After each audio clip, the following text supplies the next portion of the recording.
RBI వాణిజ్య బ్యాంకులకు ఆంక్షలు విధించింది. రాష్ట్రాల ఆర్థిక సామర్థ్యాన్ని పరిగణలోకి తీసుకొని రాష్ట్రాలకు అప్పులు కేటాయించాలని చెప్పేసి ఆర్బీఐ పేర్కొంది. సో అప్పుతో జర భద్రంగా ఉండాలంటూ ఆర్బీఐ వార్నింగ్ ఇచ్చింది. దీంతో ఇటు అన్ని రాష్ట్రాలు కూడా కాస్త వాటి ఆర్థిక సామర్థ్యాన్ని పరిగణలోకి తీసుకోవాలి, అవి తిరిగి చెల్లించగలవు అనుకున్న నేపథ్యంలోనే అప్పులు ఇవ్వాలి తప్పిస్తే పూర్తి స్థాయిలో ఎలా పడితే అలా కార్పొరేషన్లకు కానీ వీటికి అప్పులు ఇవ్వొద్దని చెప్పేసి ఆర్బీఐ వాణిజ్య బ్యాంకులకు ఆంక్షలు విధించింది. దీంతో ఇప్పటికే అప్పుల్లో చిక్కుకున్న ఇరు తెలుగు రాష్ట్రాలకు కూడా ఇది నిజంగా ఒక పెద్ద వార్నింగ్ లాంటిదని చెప్పుకోవచ్చు. ఇటు తెలంగాణ విషయానికి వస్తే కేసీఆర్కు రిజర్వ్ బ్యాంక్ ఒక రకంగా కళ్ళెం వేసినట్టుగా అనిపిస్తోంది. ఎందుకంటే కార్పొరేషన్కి సంబంధించిన లోన్లపై కూడా కొత్తగా కొన్ని ఆంక్షలు విధించింది. ఏవైతే ఇప్పటివరకు రాష్ట్రంలో ఉన్నాయో టీఎస్ఆర్టీసీ కానీ, టీఎస్ఐఈసీ కానీ, టీఎస్ హౌసింగ్ కార్పొరేషన్ కానీ, మిషన్ భగీరథ ఇలాంటి కొన్ని రాష్ట్ర ప్రభుత్వ అలాగే ప్రైవేట్ భాగస్వామ్యంతో ఉన్న కార్పొరేషన్కి సంబంధించి అప్పులు ఇచ్చే విషయంలో కాస్త ఆలోచించి ఇవ్వాలని చెప్పేసి ఆర్బీఐ వార్నింగ్ ఇచ్చింది. సో ఎందుకంటే వాణిజ్య బ్యాంకులన్నింటినీ కూడా దేశంలో కీలకంగా తీసుకుంటే ఆర్బీఐ కేంద్ర బ్యాంక్గా ఉంటుంది కాబట్టి వాణిజ్య బ్యాంకులకు సంబంధించి కూడా వాటికి ఆర్బీఐనే రుణాలు ఇస్తుంది కాబట్టి ఆర్థిక క్రమశిక్షణ విషయంలోనో లేకపోతే ఆర్థికంగా కాస్త దేశాన్ని మంచిగా ముందుకు తీసుకెళ్లే విషయంలో ఆర్బీఐ కూడా కాస్త ఆంక్షలు విధించాల్సిన పరిస్థితి నెలకొంది. సో దీంతో ఇప్పుడు రాష్ట్రాలకు ఏవైతే ఆల్రెడీ అప్పుల్లో కూరుకున్నాయో అలాంటి రాష్ట్రాలకి ఇది నిజంగా గుదిబండలా మారిందని మాత్రం చెప్పుకోవచ్చు. మరి ఇప్పుడు ఆర్బీఐ విధించిన ఈ ఆంక్షలతో తెలంగాణ ప్రభుత్వానికి ఎలాంటి సమస్యలు రాబోతున్నాయి? ఇప్పటి వరకు కార్పొరేషన్లకు సంబంధించిన రుణాల విషయానికి సంబంధించి కూడా ప్రభుత్వం బడ్జెట్ నుంచే కేటాయింపులు చేస్తూ వచ్చింది. సో మరి ఇకపై ఆ కేటాయింపులన్నింటికి కూడా చెల్లిచీటి పడినట్టే. వాణిజ్య బ్యాంకులన్నీ కూడా భద్రంగా ఉండాలి, రుణాలు ఇచ్చేటప్పుడే రాష్ట్రాలు కానీ కార్పొరేషన్లు కానీ తిరిగి చెల్లించగలవో లేదా ఆలోచన చేయాలని చెప్పేసి ఆర్బీఐ ఆంక్షలు విధించింది. ఇంకొక విషయం ఇక్కడ కీలకంగా చెప్పుకోవాల్సింది ఏంటంటే కార్పొరేషన్లకు సంబంధించి రుణాలు ఇస్తే కనుక వాటి బాధ్యత పూర్తిగా రాష్ట్ర ప్రభుత్వాలే తీసుకోవాలంటూ ఆర్బీఐ ఆంక్షలు విధించడంతో ఇప్పుడు ప్రభుత్వాలకు కాస్త కష్టతరమైన విషయంగానే చెప్పుకోవచ్చు. సో ఇదే అంశంపైన మనం చర్చ కొనసాగిద్దాం. పార్టిసిపేట్ చేస్తున్నారు ప్రముఖ విశ్లేషకులు అంది సత్యం గారు. నమస్తే సత్యం గారు.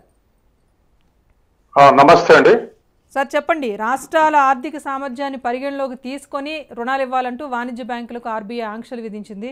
సో ఇప్పుడు చాలా కార్పొరేషన్స్ ఉన్నాయి. నేను చెప్పినట్టుగా టీఎస్ఆర్టీసీ కానివ్వండి, హౌసింగ్ కార్పొరేషన్ కానివ్వండి, పోలీసింగ్ హౌసింగ్ కార్పొరేషన్, హెచ్ఎండబ్ల్యూఎస్ఎస్బి ఇలాంటి అనేక కార్పొరేషన్స్ ఉన్నాయి. వీటికి ఇప్పటికీ అప్పుల్లో నడుస్తున్న పరిస్థితే కనిపిస్తోంది. సో ఇవన్నీ ఏమైనా ప్రాబ్లం ఫేస్ చేసే అవకాశం ఉందా ఇప్పుడు ఆర్బీఐ ఆంక్షలతో? ఖచ్చితంగా రాష్ట్ర ప్రభుత్వాలు ఒత్తిడికి లోనైతే ఇప్పటికే వాస్తవానికి ప్రజల కోసం, దేశంలో ప్రజల కోసం చేయాల్సినటువంటి ఖర్చులో రాష్ట్ర ప్రభుత్వాల మీద 63% ఉంది. కానీ వనరులు మాత్రం కేంద్రానికి 62% పోతున్నాయి. కాబట్టి ఖచ్చితంగా రాష్ట్రాలన్నీ కూడా, అది ఏ పార్టీ పరిపాలించినా రాష్ట్రాలన్నీ ఒత్తిడికి గురవుతున్నాయి.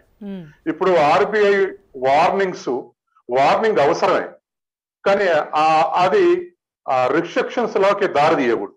ఎందుకంటే ఇవాళ ఖచ్చితంగా ఆర్బీఐ వార్నింగ్ పంజాబ్ కానీ, రాజస్థాన్ కానీ, బీహార్ కానీ, కేరళ కానీ, ఆంధ్రప్రదేశ్ కానీ ఇటువంటి 5-6 రాష్ట్రాలకు ఖచ్చితంగా ఆర్బీఐ వార్నింగ్ అవసరం ఉంది. ఎందుకంటే ఇవాళ ఎఫ్ఆర్బిఎం చట్టం ప్రకారం రాష్ట్రాలు 20% మించి జిఎస్డిపిలో ఎక్కువ అప్పులు చేయొద్దని చెప్పేసి ఒక సూచన చేసింది. దాన్ని దాటేసి ఇవాళ తెలంగాణ జిఎస్డిపిలో 25% మాత్రం అప్పుల శాతం ఉంది. గుజరాత్ 23% మాత్రమే ఉంది. అట్లా మహారాష్ట్ర 21% మాత్రమే ఉన్నది.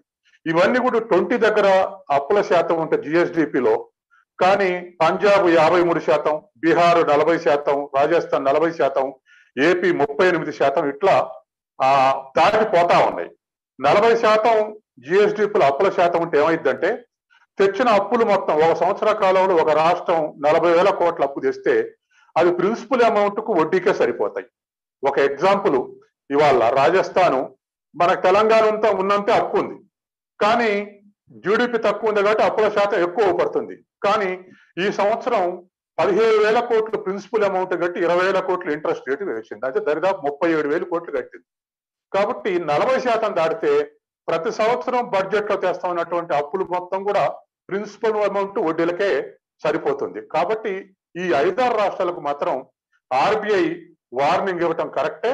వాళ్ళు ఆర్థిక క్రమశిక్షణ పాటించాల్సినటువంటి అవసరం ఉంది. ఇది ఒక అంశం.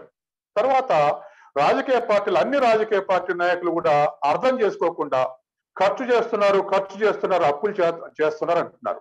అసలు ఖర్చు చేయకుండా ప్రపంచంలో ఏ సంక్షోభం పరిష్కారం కాలే. ప్రపంచంలో 3 సంక్షోభాలు వచ్చినాయి.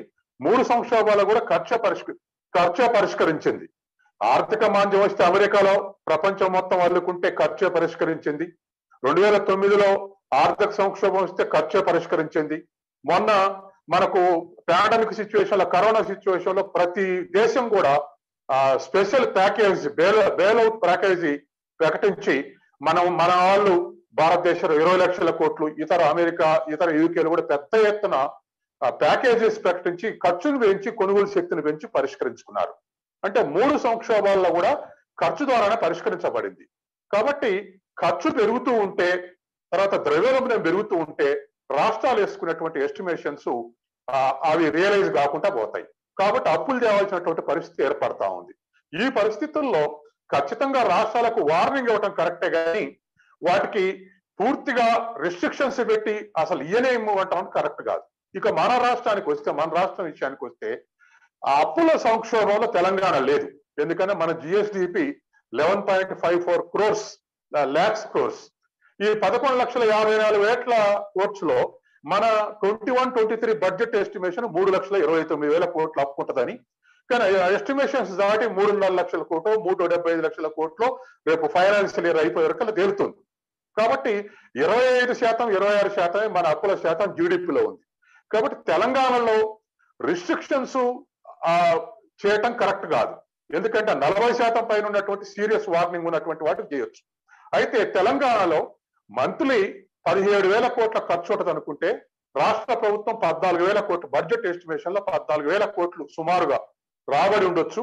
3,000 డిఫరెన్స్ ఉంటే నెలకు 3,000 కోట్ల చొప్పున సంవత్సరానికి ఒక 36,000 కోట్లు, 40,000 కోట్ల అప్పు చేసి బడ్జెట్ ని ఖర్చు చేయొచ్చు అనుకుంది. కానీ తెలంగాణ వేసుకున్నటువంటి ఎస్టిమేషన్ కు పోయిన నెల 11,000 కోట్లే రెవెన్యూ వచ్చింది. ఇంకో నెల 12,000 కోట్లు రెవెన్యూ వచ్చింది. 17,000 కోట్లు, 12,000 కోట్ల డిఫరెన్స్ 5,000 కోట్లు. కాబట్టి దాన్ని ఎట్లా సమకూర్చుకోవాలనేది గత నెల నుంచి బాగా ఇబ్బందులు పడుతుంది. రిజర్వ్ బ్యాంక్ దగ్గరికి పోతే అప్పుకు అనుమతి ఇవ్వలేదు. తర్వాత ఏదో 4,000 కోట్లకు అనుమతి ఇస్తామన్నారు, ఇంకా ఫైనల్ కాలేదు. కాబట్టి ఇవాళ తెలంగాణ ప్రభుత్వం దానికి ఒత్తిడికి గురవుతుంది. అందుకని బడ్జెట్ ఎస్టిమేషన్స్ చేసేటప్పుడే సైంటిఫిక్ గా ఉండేటట్టు చూసుకోవడం. తర్వాత వాళ్ళు వేసుకున్నటువంటి రియల్ ఎస్టేట్ బాగుంటది అనుకోండి. వైఎస్ రాజశేఖర రెడ్డి పీరియడ్ లో 2 సంవత్సరాలు 1,00,000 కోట్ల అదనంగా వచ్చింది. అనుకోకుండా రియల్ ఎస్టేట్ భూమి వచ్చి ఆ విధంగా వచ్చింది. ఇప్పుడు ఈ ప్రభుత్వంలో రియల్ ఎస్టేట్ ఉంటది అనుకుంటే స్లంప్ వచ్చింది అనుకోండి, అనుకున్నటువంటిది రాదు. కాబట్టి ఇటువంటి పరిస్థితి ఎక్సైజ్ లో అనుకున్న దానికన్నా ఎక్కువే వస్తుంది. తర్వాత జిఎస్టీ కానీ మిగతా అటువంటి వాటికి కానీ షేర్ ఎంత వస్తుంది అనేటువంటి దాని మీద కూడా ఆధారపడింది.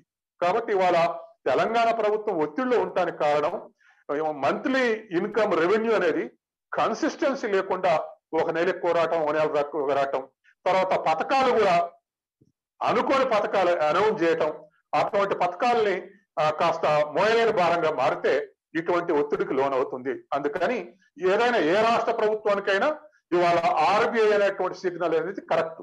ఎందుకు సిగ్నల్? రిస్ట్రిక్షన్స్ మాత్రం కరెక్ట్ కాదు. సిగ్నల్ ఇచ్చుకుంటూ పోతుంటే వాళ్ళే కరెక్షన్ చేసుకుంటూ పోతారు. కరెక్షన్ చేసుకుంటూ పోతే ఇది ఒక్క సంవత్సరం కరెక్షన్ చేసుకునేది కాదు. ఇవాళ revenue deficit it is a signal for daily expenditure. అట్లాగే ఫిజికల్ డెఫిసిట్ ద్రవ్యలోటు it is signal for 1 year. అంటే అప్పులు కాబోతున్నాయా, మీరు ఇచ్చిన అప్పులన్నీ వడ్డీలకు ప్రిన్సిపల్ అమౌంట్ కి సరిపోతుంది. కాబట్టి మీరు సార్ ఇప్పుడు కేంద్ర బ్యాంక్ గా ఉంది కాబట్టి ఆర్థికంగా క్రమశిక్షణ కోసం ఇప్పుడు ఆర్బీఐ విధించిన ఆంక్షలు అయితే కనుక ఒక రకంగా మంచివే అంటారా, లేకపోతే తెలంగాణ ప్రభుత్వం దీన్ని కూడా ఏమైనా రాజకీయంగా మలిచే అవకాశం ఉంటుందా? ఇప్పటికే అప్పుల విషయంలో కేంద్రం సహకరించట్లేదంటూ ఆరోపణలు చేస్తూ వస్తోంది కదా. ఆర్బీఐ గాని కేంద్ర ప్రభుత్వం గాని తెలంగాణ అప్పులకు సహకరించాలి. ఎందుకంటే జిఎస్డిపిలో తెలంగాణ అప్పుల శాతం 26% ఉంది. కాబట్టి ఏపీది 38% ఉంది. కాబట్టి 38-40 ఉన్నటువంటి వారికి వార్నింగ్ వచ్చు. వీటికి క్రమశిక్షణ దిద్దుకొని ఉండొచ్చు. అయితే ఇవాళ డిబేట్ ఏమిటంటే కార్పొరేషన్స్ కి ఇచ్చేటువంటి అప్పుల్ని మీరు కమర్షియల్ బ్యాంక్స్ చెక్ చేసుకోండి. వాటంతట వాళ్ళే తిరిగి చెల్లించేటువంటి కెపాసిటీ ఉందా లేదా చూడండి. వాటంతట అదే స్వతంత్రంగా ఇవాళ మన ఆర్టీసీ ఉందండి, వాళ్ళకి అప్పులు ఇస్తున్నారు. ఎవ్రీ ఇయర్ 3,000 కోట్లు రాష్ట్ర బడ్జెట్ నుంచి కేటాయిస్తేనే ఇవాళ ఆర్టీసీ నిలబడుతుంది. రేపు వాణిజ్య బ్యాంకులు ఇవ్వలేదు అనుకోండి, RTC, SC corporation, BC corporation, financial corporation, ఇప్పుడు ఇంతకు ముందు మీరు చెప్పిన అనేక కార్పొరేషన్స్ ఉన్నాయి. వాటిని మరి క్లోజ్ చేస్తే ఎవరికి లాభం? ప్రైవేట్ ఏజెన్సీకి, ప్రైవేటు బస్సుల వాళ్ళకి లాభం. వాళ్ళు ఎక్స్ప్లాయిట్ చేస్తారు ప్రజల్ని. కాబట్టి ఆర్టీసీ నిలబెట్టుకుంటూ వస్తున్నాం. ఆర్టీసీ నిలబెట్టాలంటే 3,000 కోట్లు ప్రతి సంవత్సరం బడ్జెట్ నుంచి ఆర్టీసీకి అంటే ఒక్క ఆర్టీసీనే కాదు కదా సార్. ఇప్పుడు తెలంగాణ విషయానికి వస్తే అనేక కార్పొరేషన్స్ ఉన్నాయి. వాటన్నింటికి సంబంధించి రెస్పాన్సిబిలిటీ ప్రభుత్వం తీసుకోవాలి అని కూడా ఆర్బీఐ చెప్పింది ఇప్పుడు. సో వాణిజ్య బ్యాంకులకే ఇప్పుడు ఎట్లాగూ స్టేట్ కార్పొరేషన్స్ ఇచ్చేటువంటి అప్పులకు స్టేట్ గవర్నమెంటే సెక్యూరిటీ ఉంది. స్టేట్ గవర్నమెంటే సెక్యూరిటీ కాబట్టి ఖచ్చితంగా స్టేట్ గవర్నమెంటే ఇవ్వాల్సి వస్తుంది. కాకపోతే ఆర్బీఐ అనేది ఏమిటంటే ఇలా కార్పొరేషన్ల ద్వారా అప్పులు తెచ్చి బడ్జెట్ లో ద్రవ్యలోటు చూపెట్టకుండా, ఫైనాన్షియల్ డెఫిసిట్, ఫిజికల్ డెఫిసిట్ చూపెట్టకుండా అదనంగా ఫిజికల్ డెఫిసిట్ చూపెట్టగా 40,000 కోట్లు చెప్తారు. కార్పొరేషన్ తర్వాత మరొక 20,000 కోట్లు చేస్తారు. అప్పుడు 60,000 కోట్లు అయింది. బడ్జెట్ మేనేజ్మెంట్ సాధ్యం కావట్లేదు. దాంతో బడ్జెట్ అలాట్మెంట్స్ కన్వర్షన్ చేసుకుంటూ పోతున్నారు, అటు ఇటు కన్వర్షన్ చేసుకుంటూ పోతున్నారు. కాబట్టి బడ్జెట్ ఒక తీరుగుంటుంది, చివరికి సంవత్సరం ఎండింగ్ లో సవరించిన బడ్జెట్ మరొక తీరుగుంటుంది. అంటే నిజాయితీకి దూరంగా పోతుంది. Right sir. BJP state co convener Ravikumar గారు కూడా పార్టిసిపేట్ చేస్తున్నారు, మాట్లాడదాం. నమస్తే రవికుమార్ గారు. రవికుమార్ గారు చెప్పండి, 2018-19లో 2018-19 చూసుకుంటే 29,000 కోట్ల పైచిలుకు అప్పులతో ఉన్న రాష్ట్రం ప్రస్తుతం 2021 చూసుకుంటే 43,000 కోట్లకు పైచిలుకు అప్పులతో మిగిలింది. సో ఇప్పుడు కార్పొరేషన్ల బాధ్యత ఎప్పుడూ ప్రభుత్వానిదే కాబట్టి అది కంటిన్యూ చేయమని చెప్పింది. అట్ ద సేమ్ టైం బడ్జెట్లో కేటాయింపులు ఇది పేర్కోవద్దని కూడా స్పష్టం చేసింది. సో ఆర్బీఐ ఆంక్షలతో ఇప్పుడు తెలంగాణ ప్రభుత్వం ఇరకాటంలో పడిందా అనే ప్రశ్న ఒకటి ఉదయిస్తోంది. ఇప్పుడు సార్ చెప్పినట్టుగా జిఎస్డిపిలో 26% ఉండేటప్పుడు ఆ రాష్ట్రాలకు అప్పులు ఇవ్వాలి, కానీ ఎందుకు ఇలాంటి ఆంక్షలు విధించారో, ఆ రాష్ట్రాల్లో తెలంగాణను ఎందుకు చేర్చారని అంటున్నారు. ఇప్పుడు చూడండి, సింపుల్ గా చెప్తాము. తెలంగాణ అప్పుల క్యాలెండర్ అయితే ఉందో ఆ క్యాలెండర్ ప్రకారము ఫస్ట్ క్వార్టర్ లో they have to borrow only 8,000 crores, అంటే ఒక 8,000 కోట్ల రూపాయలు మాత్రమే అప్పు తేవాలి. 8,000 కోట్లు మాత్రమే. కానీ ఇప్పటి వరకు దాదాపు 11,500 కోట్ల రూపాయలు అప్పు తెచ్చారు. 11,500 కోట్లు అంటే వీళ్ళు ప్లాన్ చేసుకున్న క్యాలెండర్ అయితే ఉందో, అప్పుల క్యాలెండర్ అయితే ఉందో దాని ప్రకారం కూడా చూసుకున్నా వీళ్ళు ఆల్రెడీ క్రాస్ అయిపోయారు. దాదాపు 3,500 కోట్ల రూపాయలు ఎక్స్ట్రా ఆల్రెడీ అప్పులు తీసుకొచ్చేసారు. మొన్న 4,000 crores తో కలిపితే మొన్న కేంద్రం ఏదో సెంట్రల్ గవర్నమెంట్ ఏది ఇచ్చిందో అడహాక్ పర్మిషన్ ఏది ఇచ్చిందో దాని ప్రకారము మీరు ఇప్పుడు చూసుకున్న 3,500 రూపాయలు వాళ్ళ క్యాలెండర్ ప్రకారం ఎక్స్ట్రా అప్పులు చేశారు. ఈ విధంగా చూసుకుంటే మీకు లాస్ట్ 3 months బిఫోరే రోజుకి దాదాపు 130-140 కోట్లు అప్పు చేస్తున్నారు. గంటకు 5-6 కోట్లు అప్పు చేస్తున్నారు తెలంగాణ గవర్నమెంట్. దీన్ని బట్టి తెలుస్తుంది ఏంటంటే వీళ్ళ ప్లాన్ ప్రకారం కంటే కూడా వీళ్ళు ఎక్కువ అప్పులు చేస్తున్నారు. ఇప్పుడు ఆర్బీఐ చెప్పేది కూడా అదే, సెంట్రల్ గవర్నమెంట్ చెప్పేది కూడా అదే. మీరు మీ ప్లాన్ ప్రకారం, మీ బడ్జెట్ ప్రకారం మీరు అప్పులు తీసుకోండి. మీ బడ్జెట్ ని క్రాస్ అయ్యి, మీ ప్లాన్ క్రాస్ అయ్యి, మీ ఎఫ్ఆర్బిఎం రూల్స్ ని క్రాస్ అయిపోయి మీరు అప్పులు తీసుకుంటున్నారు. కేంద్రం ఎక్కడ కూడా, కేంద్రం కానీ ఆర్బీఐ కానీ మీరు అప్పులు తీసుకోవద్దని చెప్పట్లేదండి, ఇక్కడ కూడా చెప్పట్లేదు. అదొక ప్లాన్ చేసుకున్నారు, ఆ ప్లాన్ ప్రకారం వెళ్ళండి అని చెప్తుంది. ఫస్ట్ క్వార్టర్ లోనే మీరు ఇంత 3,500 కోట్లు ఎక్స్ట్రా అప్పులు చేశారు మీ ప్లాన్ కంటే కూడా. ఈ విధంగా చూసుకుంటే మీరు ప్లాన్ చేసి 47,000 కోట్ల రూపాయలు ఏదో అప్పు బడ్జెట్ లో ఈ సంవత్సరం వీళ్ళు బ్యారో చేయాల్సింది. ఇది దాటిపోయి దాదాపు 56,000 కోట్లు, 56-60,000 కోట్లు దాటిపోతుంది ఈ విధంగానే వెళ్తే. అండ్ ఇంకా చేయాల్సిందే, వేరే ఆప్షన్ లేదు. దాదాపు 70,000 కోట్ల పైన ఆశ్చర్యం లేదు, 70,000 కోట్ల అప్పు పైన కూడా ఆశ్చర్యం లేదు. ఎందుకంటే వీళ్ళ కమిట్మెంట్స్ అట్లా ఉన్నాయి. అది దళిత బంధు కావచ్చు, రైతు బంధు కావచ్చు, పెన్షన్ కావచ్చు, ఇప్పుడు ఈ కార్పొరేషన్స్ కి ఇవ్వాల్సిన అమౌంట్స్ కావచ్చు. ఆర్టీసీకి ఇంతకుముందు ఒక ఆయన చెప్పారు ప్యానెల్ లో, ఆర్టీసీకి దాదాపు రోజుకి 2,000 కోట్లు, నెలకి 2,000 కోట్ల రూపాయలు. ఒకటిసారి ఆర్బీఐ ఇప్పుడు ఇంతలో ఆంక్షలు విధించడానికి, ఎందుకంటే గతంలో కూడా కంట్రోల్ చేయడం కోసం వాణిజ్య బ్యాంకులకు అప్పులు ఇచ్చేది ఆర్బీఐ కాబట్టి కంట్రోల్ చేయడానికి అనేక మార్గదర్శకాలు జారీ చేసింది. సో వాణిజ్య బ్యాంకులు కూడా ఆ ఉత్తర్వులు పాటించట్లేదు కాబట్టి ఇప్పుడు ఇంత సీరియస్గా ఆంక్షలు జారీ చేయాల్సి వచ్చింది.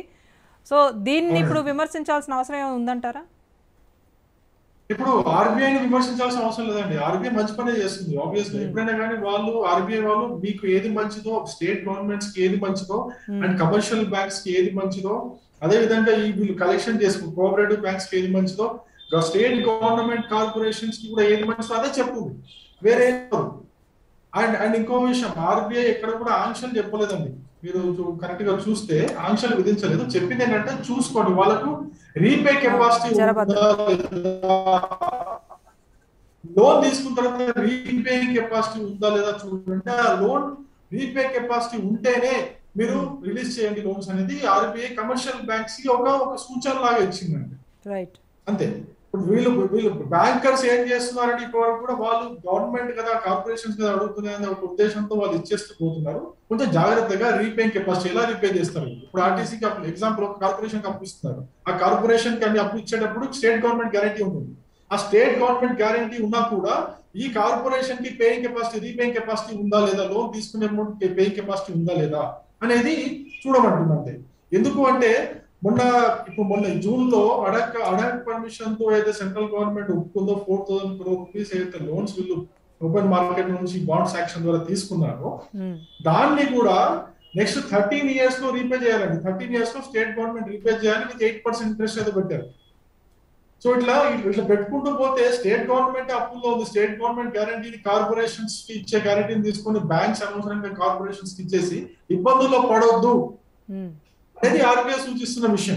అంటే ఒకటిసారి ఇప్పటికే అప్పులపైన కేంద్ర ప్రభుత్వం ఆంక్షలు విధించింది. ఇప్పుడు మళ్ళీ బ్యాంకులకు కూడా ఆర్బీఐ ఇచ్చిన సర్క్యులర్ అయితే కొద్దిగా ఇబ్బందికరంగా ఉంది. అంటే రాష్ట్రాలు మరి ఎలా లోన్స్ ఎలా పొందాలి? మరి రాష్ట్రాలకు ఉన్న ఆప్షన్ ఏంటంటారు? ఆప్షన్ రాష్ట్రాలకి నేను మీకు ఇదే రాజ్ న్యూస్ లో 31st May రోజు ఒక ఆర్థిక సంక్షోభంలో తెలంగాణ ఒక డిబేట్ జరిగింది. ఆ రోజు నేను క్లియర్ గా చెప్పాను, ఇదే డిబేట్ లో చెప్పాను. బస్ ఛార్జీలు పెంచుతారు, బస్ ఛార్జీలు పెంచవచ్చు, కమర్షియల్ ట్యాక్స్ పెంచవచ్చు, ఈ మన ప్రాపర్టీ ట్యాక్స్ పెంచవచ్చు, పెంచుతారు. వీళ్ళు పెంచితే గానీ వీళ్ళకి నడవదని చెప్పేసి నేను క్లియర్ గా చెప్పాను. దానికి తగ్గట్టుగానే బస్ ఛార్జీలు పెంచారు. మీరు చూసారు, క్లియర్ గా బస్ ఛార్జీలు పెంచారు. బస్ ఛార్జీలు కూడా చాలా దారుణంగా పెంచారు. అది చిన్నగా పెంచారంటే ఏమో అనుకోవచ్చు, కానీ స్టూడెంట్స్ కూడా 95 రూపాయలు ఉన్న బస్ పాస్ 450 రూపాయలు చేశారు. అలా పెంచుకుంటూ పోతున్నారు. వాళ్ళకి ఇంకా ఆప్షన్ లేదు, వాళ్ళు పెంచాల్సిందే. లేకపోతే వీళ్ళకి మీకు ఎక్కువ విషయం తెలుసా, రోజువారీ ఖర్చులు వెళ్ళట్లేదు. వీళ్ళు ఈ రోజువారీ ఎక్స్పెండిచర్ అయితే ఉంటుందో ఆ రోజువారీ ఖర్చులు వెళ్ళదీయడానికి కూడా అప్పులు చేయాల్సిందే. ఇంత ఘోరమైన పరిస్థితిలో ఉన్నారు. ఇమ్మీడియట్ గా వీళ్ళకున్న ఆప్షన్ ఒకటి ఏంటంటే ఈ అనవసరమైన ఖర్చులు తగ్గించుకోవాలి. ఈ యొక్క సోషల్ వెల్ఫేర్ స్కీమ్స్ కి అయితే అలాట్ చేశారో వాటన్నిటిని కూడా ఇప్పుడు వీళ్ళకి ఆప్షన్ లేదు. ఇప్పుడు లేకపోతే ఇక భూములమ్మో, ఇప్పుడు కేసీఆర్ గారేమో భూములు అమ్మడానికి పడ్డారు, కేటీఆర్ గారేమో భూములు కార్పొరేట్ కంపెనీలకు అప్పగించడానికి పడ్డారు. ఇప్పుడు ఇంకా వీళ్ళకి ఆప్షన్ ఇది తప్పితే వేరే ఏం లేదండి. ఖచ్చితంగా తెలంగాణ గవర్నమెంట్ ఇట్లాంటి చేయాల్సిందే. వీళ్ళకున్న బడ్జెట్ ఏదైతే అంటే ప్లాండ్ అప్పులు అయితే ఉన్నాయో ప్లాండ్ అప్పులు జూలై వరకు ఆల్రెడీ క్రాస్ అయిపోయారు. ఇప్పుడు జూలై కూడా వాళ్ళు ఆల్రెడీ అప్పులు తెచ్చేసుకున్నట్టే. జూలైలో వాళ్ళు దాదాపు ఇప్పుడు ఇది మన ఈ రైతు బంధుకి దానికి కలిపి దాదాపు ఇంకొక 40,000 కోట్ల రూపాయలు అప్పు చేయాల్సింది ఆగస్టులో. చేస్తేనే అది వస్తేనే తెలంగాణ గవర్నమెంట్ నడుస్తుంది. ముందు గవర్నమెంట్ ఖర్చులు అదే ఎకనామిక్ ఇయర్ స్టార్ట్ అయిన 5 నెలలకే పరిస్థితి ఇలా ఉంటే భవిష్యత్తులో ఎలా ఉంటుందన్న ఆందోళన అయితే ఉంటుంది. సార్ సత్యం గారు మీరు చెప్పండి, మామూలుగా ఆర్థిక వ్యవస్థలో అదనపు డబ్బు ప్రవాహాన్ని కంట్రోల్ చేయడం కోసం ఆర్బీఐ క్వాలిటేటివ్ ఆర్ క్వాంటిటేటివ్ ఇలాంటి టెక్నిక్స్ ఉపయోగించి కొంత క్రెడిట్ ఫ్లోని కంట్రోల్ చేసే పరిస్థితి ఉంటుంది. సో ఇప్పుడు ఏవైతే ఈ సర్క్యులర్ జారీ చేసే ఆంక్షలు విధించిందో దీనివల్ల రాష్ట్ర ప్రభుత్వాలు పడే ఇబ్బంది ఏంటి? అటు ఆర్బీఐ అయితే తప్పనిసరి పరిస్థితుల్లో కొన్ని ఆంక్షలు జారీ చేసింది, ఎలాంటి ఇబ్బందులు ఫేస్ చేసే అవకాశం ఉంటుందంటారు? ఖచ్చితంగా అండి. ఇప్పుడు అసలు కార్పొరేషన్స్ ఇచ్చేటువంటి లోన్స్ నే మీరు పేయింగ్ కెపాసిటీ చూసి ఇవ్వండి అని చెప్పేసి వాళ్ళ వార్నింగ్ ఇచ్చింది. కానీ పోయిన వారమే రెపో రేటు పెంచింది, 0.54% రెపో రేటు పెంచింది. అంటే బ్యాంకులు ఇచ్చేటువంటి వడ్డీ రేటు పెంచింది. బ్యాంకులకు ఇచ్చేటువంటి బ్యాంకులు ఇచ్చేటువంటి పరపతి, బ్యాంకుల దగ్గర ఉన్నటువంటి పరపతి ఇతరులకు ఇచ్చేటువంటి దక్కుతుంది. తర్వాత ఈఎంఐ పెరుగుతుంది. ఈఎంఐ పెరగటం తోటి కొనే పర్చేజింగ్ పవర్ దక్కుతుంది, కొనే వాళ్ళ సంఖ్య తగ్గుతుంది. కాబట్టి ఇటువంటి క్వాంటిటేటివ్ క్వాలిటేటివ్ రిస్ట్రిక్షన్స్ ఎప్పుడు నిరంతరం అది ఒక వెపన్ గా యూజ్ చేస్తుంది ఆర్బీఐ.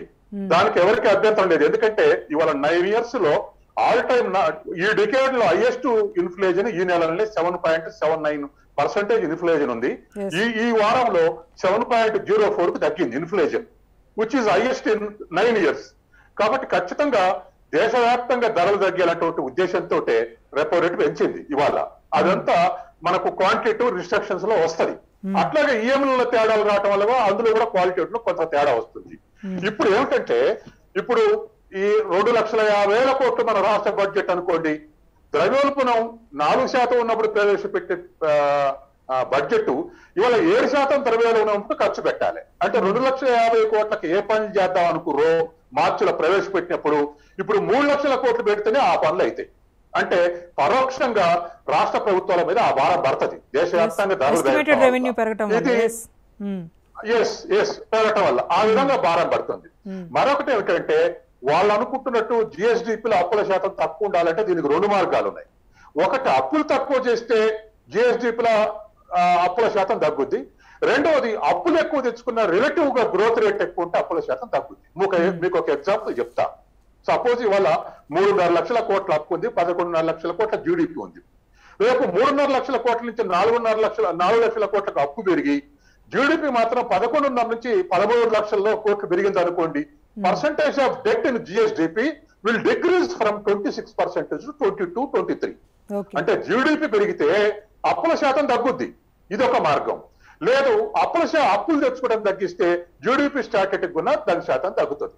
కాబట్టి ఈ 2 మార్గాలు, అప్పులను తక్కువ చేయాలి లేదా తెచ్చిన అప్పులతోటి జీడిపి ఫాస్ట్ గ్రోయింగ్ జీడిపి కన్నా మనం మార్గం ఏర్పరచుకోవాలి. అప్పుడు ఈ ఆర్బీఐ రిస్ట్రిక్షన్స్ కానీ కేంద్ర ప్రభుత్వం ఇచ్చే నియంత్రణకు కానీ రాష్ట్రాలు వాటి నియంత్రణకు లోబడి ప్రవర్తించేటువంటి అవకాశం ఉంది. మరొక అంశం ఏంటంటే అన్ని రాష్ట్రాలు కూడా ఈ పార్టీ ఆ పార్టీ అనకుండా పాపులిస్ట్ ప్రోగ్రామ్స్ అమలు చేస్తున్నాయి. మరి మనం ద్రవ్యలోటు తగ్గించుకోవాలి, 3.5% ఉండాలి ఎఫ్ఆర్బిఎం అని చట్టం వచ్చింది.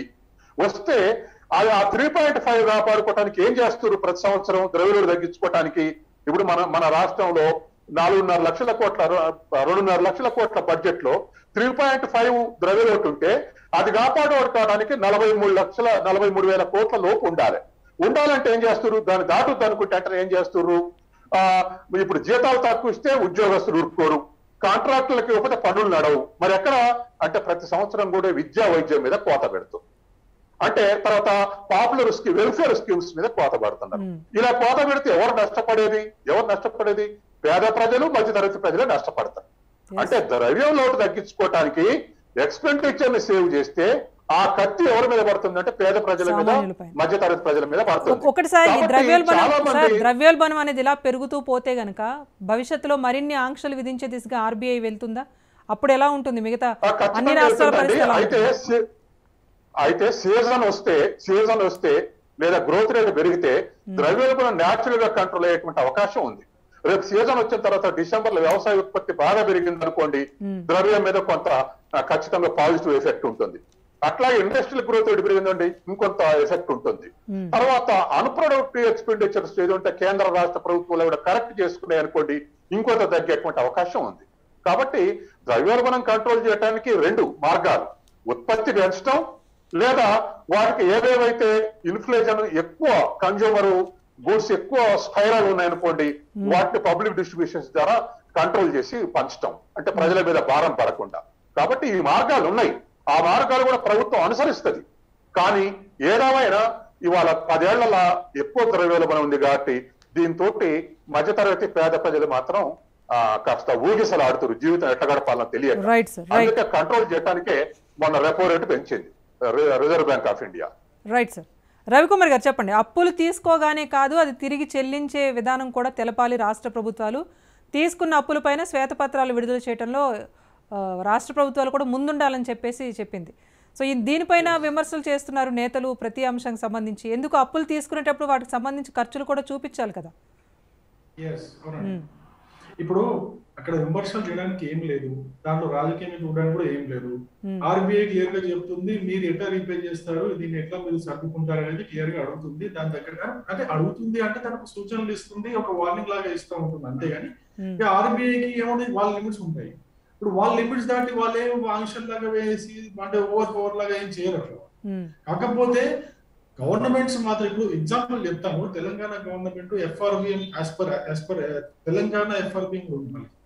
తెలంగాణ ఎఫ్ఆర్బిఎం అమెండ్మెంట్ యాక్ట్ 2020 ప్రకారం వీళ్ళు ఈ రెవెన్యూ రిసీప్ట్స్ అయితే ఉంటాయో దాదాపు ఒక 1.93 lakh crores రెవెన్యూ రిసీప్ట్స్ అన్నమాట. దీనిపైన 90% కంటే ఎక్కువగా అప్పులు చేయకూడదు. ఏదైతే రిసీప్ట్స్ వస్తాయో దానిపైన 90% కంటే ఎక్కువ అప్పులు చేయకూడదు. సో అది తెలంగాణ బట్ సార్ చెప్తున్న ప్రకారం జీడిపి స్టాండర్డ్స్ కూడా తెలంగాణ పాటిస్తోంది. కంపేరింగ్ విత్ ఏపీ 38% ఉంటే తెలంగాణ 26% ఉందన్నారు. మరి ఈ లిస్ట్ లో రాష్ట్రాల లిస్ట్ లో తెలంగాణను ఎందుకు చేర్చిందని ఆయన క్వశ్చన్ చేస్తున్నారు. నేను అదే అంటాను. ఇప్పుడు వీళ్ళు ఏం చేస్తున్నారంటే వీళ్ళకి అనుకూలంగా కావాల్సినట్టుగా వీళ్ళు మొన్న డిస్కషన్ కూడా చేసింది ఏంటంటే నేను చెప్తాను అండి, 90% రిసీప్ట్స్ పైన వీళ్ళు అంతకంటే ఎక్కువ క్రాస్ అవ్వకూడదు. బట్ కొత్త ఆర్డినెన్స్ ప్రకారం వీళ్ళు ఆర్డినెన్స్ చేసి దాంట్లో కొంచెం చిన్నగా అమెండ్మెంట్ చేశారు. ఏంటంటే ఏదైతే రిసీప్ట్స్ వస్తాయో స్టేట్ గవర్నమెంట్ కి ఏదైతే ట్యాక్స్ రూపంలో మిగతా ఆదాయ రూపంలో ఏదో వస్తుందో దానిపైన 90% కాకుండా 200% వరకు అప్పులు చేసుకోవచ్చు అని చెప్పేసి వీళ్ళు అమెండ్ చేసుకున్నారు.